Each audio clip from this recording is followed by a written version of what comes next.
நான் ஐயா வந்தோடனே சொன்னாரு, எல்லாரும் ஜோதிடர்கள் எல்லாம் வர்றதுக்கு இன்னும் கொஞ்சம் டைம் எடுக்கும், நீங்க போய் லட்சுமி நரசிம்மர் போய் கும்பிட்டு வாங்க, ஆஞ்சநேயர் கும்பிட்டு வாங்க, சரியா இருக்கும் அப்படின்னு ஐயா சொன்னாரு. அது அப்ப நான் இங்க இருந்து போன ஒரு கோயில ஆராய்ச்சி பண்ணணும். நம்ம ஏதாவது ஜோதிடர்களா இருந்துச்சுன்னா நீங்க போனா கோயில போய் ஆராய்ச்சி பண்ணணும். எப்படி ஆராய்ச்சி பண்ணோம்னா, நம்ம கோயில்ல இந்த சாமிக்கு இவ்வளவு கூட்டம் வர்றதுக்கு என்ன காரணம், இந்த சாமிகிட்ட எந்த மாதிரி சக்தி இருக்குது, இந்த சக்தி எத்தனை ஆயிரம் வருஷத்துக்கு முன்பு இப்படி இருக்கும், இதோட பவர் இந்த உலகத்துல இந்த நாமக்கலுக்கு மட்டும் இந்த லட்சுமி நரசிம்மர் இங்க குடியிருக்கிறதுக்கு என்ன காரணம், இந்த மாதிரி விஷயங்களை எல்லாம் ஒரு 10 நிமிஷம் உட்கார்ந்து கோயில ஆராய்ச்சி பண்ணோம். அப்போ என்ன அந்த இடத்துல எனக்கு உதயமாச்சுன்னா, எல்லாரும் சாமி சிலைய மகாபலிபுரம் இந்த மாதிரி திருமுருகன் பூண்டி அங்க போய் ஒரு 10 பேர் சேர்ந்து ஒரு சாமி சிலையை செஞ்சு ஆர்டர் கொடுத்து, அப்புறம் அந்த சிலையை கொண்டு இங்க வச்சு அதுக்கு நவதானியத்துல ஊற வச்சு அதுக்கப்புறம் அபிஷேகம் பண்ணி பிரதிஷ்டை பண்ணி அதுக்கப்புறம் ஒரு கோயில் கட்டி கும்பாபிஷேகம் பண்ணி எல்லா சாமிக்கு சக்தி விட்டு மக்களை வர சொல்லுவாங்க. இந்த நரசிம்மர் கோயில் என்ன அப்படி இருக்குன்னு கேட்டீங்கன்னா, ஒரு 3000, 4000, 5000 வருஷத்துக்கு முன்னாடி ஏற்கனவே நாமக்கல்ல அந்த மலை இருக்கு. இந்த மலையில என்ன அப்படின்னு கேட்டீங்கன்னா, நாமக்கல்ல மலை 4000, 5000 வருஷம் பழமை வாய்ந்த மலை. இன்னும் சொல்ல போனா ஒரு லட்சக்கணக்காக கூட இருக்கலாம். ஏன்னா அது ஒரு வரலாறு பெற்ற ஸ்தலம். அந்த மலைக்குள்ள இருந்து சிலைகளை எல்லாம் எங்கிருந்து எடுத்துட்டு வராங்க, அந்த சாமிய அதுக்குள்ளேயே உருவம் அமைச்சு அந்த மலைக்கே உயிர் கொடுத்து அவங்க பண்ணக்கூடிய நாமக்கல் நரசிம்மருக்கு பண்ணக்கூடிய பூஜை அப்படியே மலைக்கும் சேர்ந்தது பூஜை ஆகுது. கரெக்டுங்களாமா? அதை நான் இங்க எடுத்தேன், ஒரு பரிகாரமா எடுத்தேன். அப்போ அந்த பரிகாரமா நம்ம எடுக்கும் போது அப்ப அந்த மலை மேல போய் நாம உட்கார்ந்து இருந்தாலோ தியானம் பண்ணினாலோ அதுவும் நரசிம்மருக்கு தான் சேரும். அப்போ இந்த இடத்துல நரசிம்மர் உடைய ராசி என்னங்கம்மா? ரைட், ராசி சொல்லுங்க. துலா ராசி. இப்போ இந்த துலா ராசி யாரெல்லாம் துலா ராசிக்கா இருக்காங்களோ அவங்களுக்கெல்லாம் இந்த தெய்வம் சப்போர்ட்டா வருது. அப்ப யாரெல்லாம் அரசியல் தலைவர்கள், பெரிய பெரிய பவர்ஃபுல்லான மனிதர்கள், யாரெல்லாம் உயிரோட்டமா உலகத்தை ஆளக்கூடிய சக்தி பிறந்திருக்கிறாங்களோ அவங்க எல்லாம் சிம்ம வாகனமா இருக்கிறதுனால, சிம்மம் என்பது சூரியன், சூரியன் என்பது மலை, மலை சார்ந்த இடத்துல ஒளியில சில செதுக்கி அவங்க உயிரோட்டம் கொடுத்து பூஜை நடக்குது. அப்போ இங்க என்னன்னா அகோரமான ஒரு நரசிம்மரா இருக்கார். அப்ப எதிரி அளிக்கக்கூடிய சக்தி பெரிய பெரிய பவர்ஃபுல்லான மனிதர்களுக்கு அது இருக்கும். அப்ப அவங்க எல்லாம் ஜாதகம் பார்க்க வந்தாங்கன்னா, ஒரு முறை நீங்க பதவி ஏற்று விழாக்கு போறதுக்கு முன்னாடியும் பதவி சீட்டு வாங்கறதுக்கு முன்னாடியும் நீங்க நாமக்கல் நரசிம்மரை போய் பார்த்துட்டு அஞ்சாத நெஞ்சப்படுத்த ஆஞ்சநேயரை போய் கும்பிட்டு போனீங்கன்னா உங்களுக்கு அவர் எல்லா தைரியத்தையும் அவர் கொடுத்து வாழ்றதுக்கு இது சரியான ஆலயம் நாமக்கல் நரசிம்மர். ஏன் அப்படின்னு கேட்டீங்கன்னா, நீங்க யாராவது ஒரு பஞ்சாயத்துக்கு 3 லட்சம் கூட்டிட்டு போனீங்கன்னா உங்களுக்கு அந்த பஞ்சாயத்து ஜெயிச்சிடும். அது எல்லாரும் உங்களுக்கு தெரியுமாமா? தெரிஞ்ச நீங்க தாராளமா சொல்லுங்க, சும்மா கேஷுவலா சொல்லுங்க. அது ஆஞ்சநேயருடைய நட்சத்திரம் தெரிஞ்சிருச்சு. ஆனா அவர் கூட்டிட்டு போனா ஜெயிச்சால் அது என்ன காரணம்? கூட்டிட்டு போனா ஜெயிச்சிடலாம், அது என்ன காரணம் மட்டும் சொல்லுங்க, தைரியமா சொல்லுங்க. சும்மா ஐயா கரெக்டா சொல்றாரு. ஐயா சொல்லுங்க ஐயா.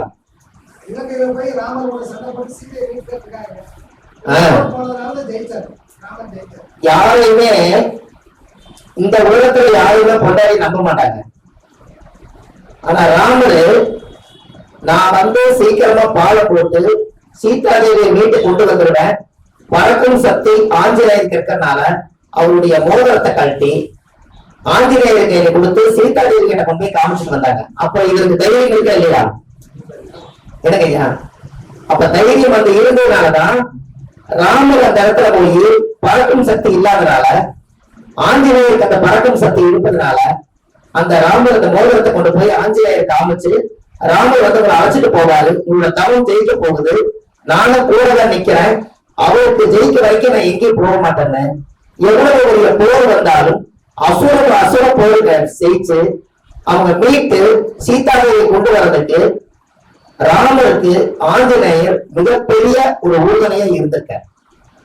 அப்போ ஒரு போருக்கு பஞ்சாயத்துக்கு யாரு கூட வச்சிருந்திருக்கிறாங்க? ராமரு 5ஆவது வென்ற படைத்த ஆஞ்சநேயர்கிட்ட கூட வச்சிருக்க.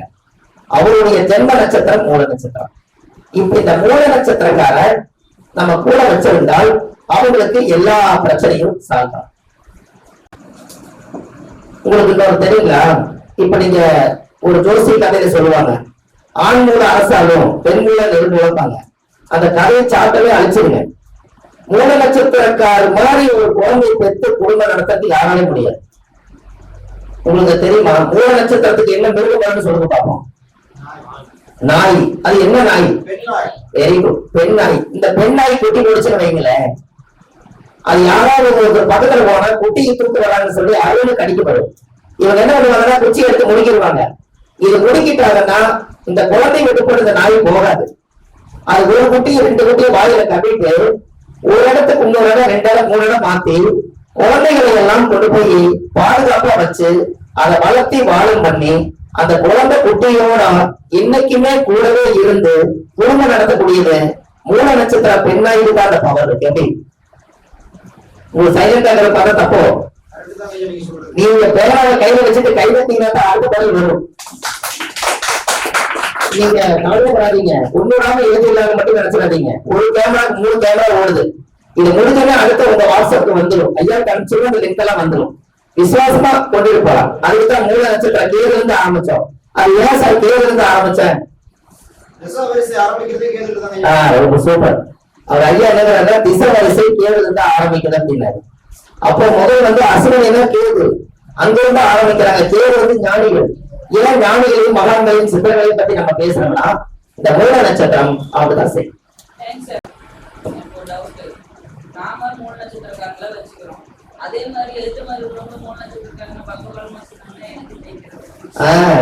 அவங்க கேட்கிற கேள்வி உங்களுக்கு புரியுதுங்களாமா சார்? சொல்லுங்க. மூல நட்சத்திரத்தை நாம வச்சிருந்தோம் ஜெயிச்சிடலான்னு. எதுக்காக இந்த விவரம் தெரிஞ்சது? வீடியோ பண்றது 2 பக்கம் மூல நட்சத்திரம் இருக்க செய்யும். அதுல சுருச்சம் என்னன்னு கேட்டீங்கன்னா, 4ஆம் பாதம் பவர் கம்மி, 1ஆம் பாதமும் 2ஆம் பாதம் பவர் ஜாஸ்தி. அப்ப 2ஆம் பாதத்துக்குள்ள இருக்கக்கூடிய நட்சத்திரக்காரன் அவங்களுக்கு தெரியாது. நீங்க 2 பாதத்துக்குள்ள இருக்கிறவங்க பவர் ஜாஸ்தி. அவங்க ஒரு படத்துல வச்சிருங்க. அவர் 3 4 யாராவது வச்சுட்டு அவங்க தோத்துறாங்க, நீங்க தேடி போறீங்க. அதானே? அது எப்படி வேணாலும் வச்சுக்கலாம். டிகிரி மாறுமா மாறாதா? டிகிரி மாறுமா மாறாதா? நீங்க நட்சத்திரம் 4 வாரம் 6 மணி நேரம் நீங்க எங்க வேணாலும் வாங்க, டிகிரி மாறுமா? ஒரு ராசியில் எத்தனை டிகிரிமா? 30 டிகிரி. 30 டிகிரியில 2 வாரத்துக்குள்ள எத்தனை டிகிரி நிற்கும்? நீ என்ன நட்சத்திரம் சொல்லுங்க. அதோட பூர்வ நட்சத்திரம் எத்தனை பாதம், எத்தனை டிகிரி நிற்குமா? தெரியாது. அதே மாதிரிதான் மற்றவர்களுக்கு தெரியாது. புரியலாமா?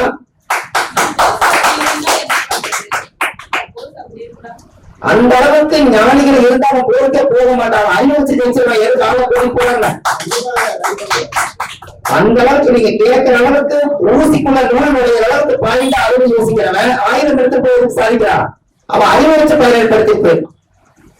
நீங்க வேலைக்கு போறீங்க, உழைச்சா வாழ்க்கையில முன்னுக்கு எல்லாம் கிடைக்கும். உழைச்சவங்க எத்தனை பேர் முன்னுக்கு வந்துக்கிறான்னு சொல்லி பார்க்கலாம்.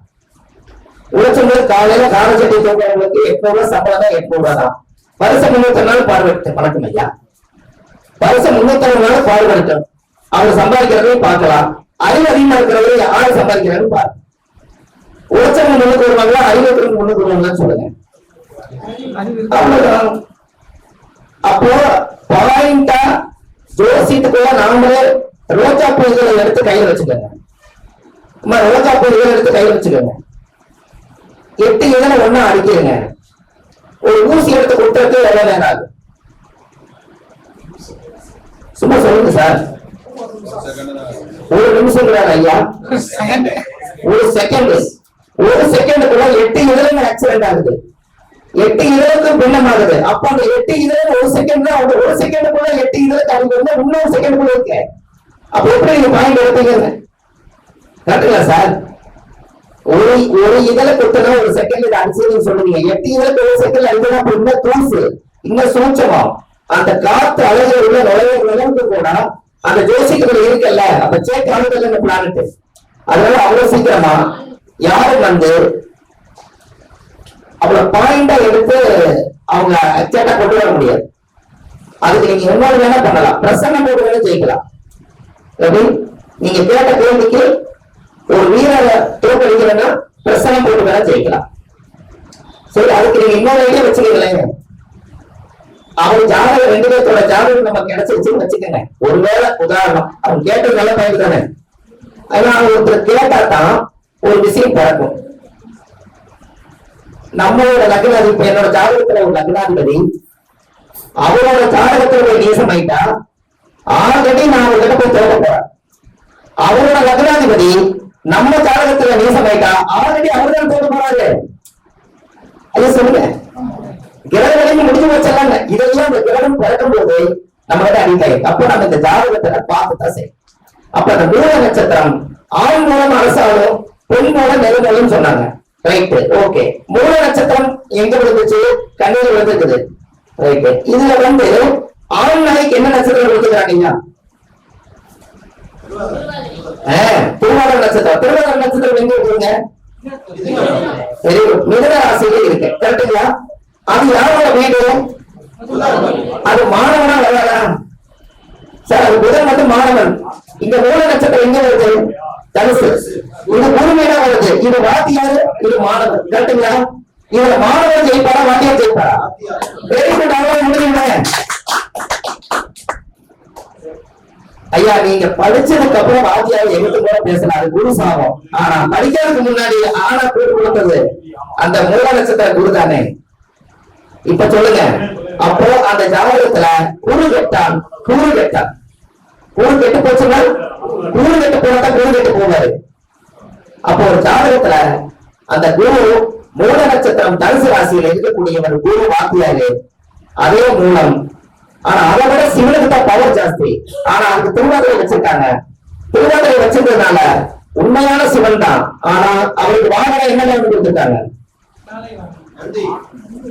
சார்? திருவாதிரை ஆண் நாய் தானே. ஆண் நாய் ருத்ரன் பிறந்த நட்சத்திரம். அவர் ஆண் நாய் வேட்டைக்கு வச்சிருக்காங்க. ஆனா மூல நட்சத்திரம் நீங்க தண்டாயுதம் வச்சுட்டு உலக அழிக்கிற சக்தி இங்க வச்சிருக்காங்க, தனுசை வச்சிருக்காங்க. உண்மையாலுமே சொல்ல போனா போர்க்கள ராசி என்ன ராசி சார்? போர்க்கள ராசியே வந்து தனுசு தானே. ஆயுதம் அம்பம் இல்ல வச்சு எங்க பாக்குது? இல்ல இல்ல, எங்க பாக்குது? தனுசுல இருக்கு, எங்க பாக்குது? அப்ப பாதிப்பு என்ன கிடையாது ஐயா சார்? 50 வெள்ளம் எடுத்து நிலாதான் விவரத்தை 150 பாயிண்டா குழு வச்சா யாருக்கு காயமா? அப்ப மாணவர்கள் குரு ஜெயிச்சு தர போறாரு. எனக்கு ஐயா ஐயா இந்த மூல நட்சத்திரம் புரிஞ்சிருச்சா? அப்போ மூல நட்சத்திரக்கார எந்த காரியத்துக்கு கூட்டிட்டு போனாலும் அவங்க கிட்ட 5 நெஞ்சம் கிடைத்த ஒரு ஆஞ்சநேயர் கிட்ட அவர் நெஞ்சம் பிளந்து காமிச்சிருக்கார். என்னுடைய மானசீகமான ராமன் நான் வந்து அப்படி வணங்கிட்டு வரேன். நான் உண்மையா இருக்கேன், நான் நேர்மையா இருக்கேன், இந்த உலகத்துக்காக நான் சேவை செய்ய பிறந்திருக்கேன். அதனால வந்து எனக்கு வாழ்க்கையே இல்லாட்டும் பரவாயில்ல, நான் பிறந்து மற்றவங்க நல்லா இருக்கும்னு நினைக்கக்கூடிய ஒரே நட்சத்திரம் மூல நட்சத்திரமே. இப்ப உங்களுக்கு புரியலாம்? இதுல டவுட் சொல்லுங்க, அடுத்தது போலாம்.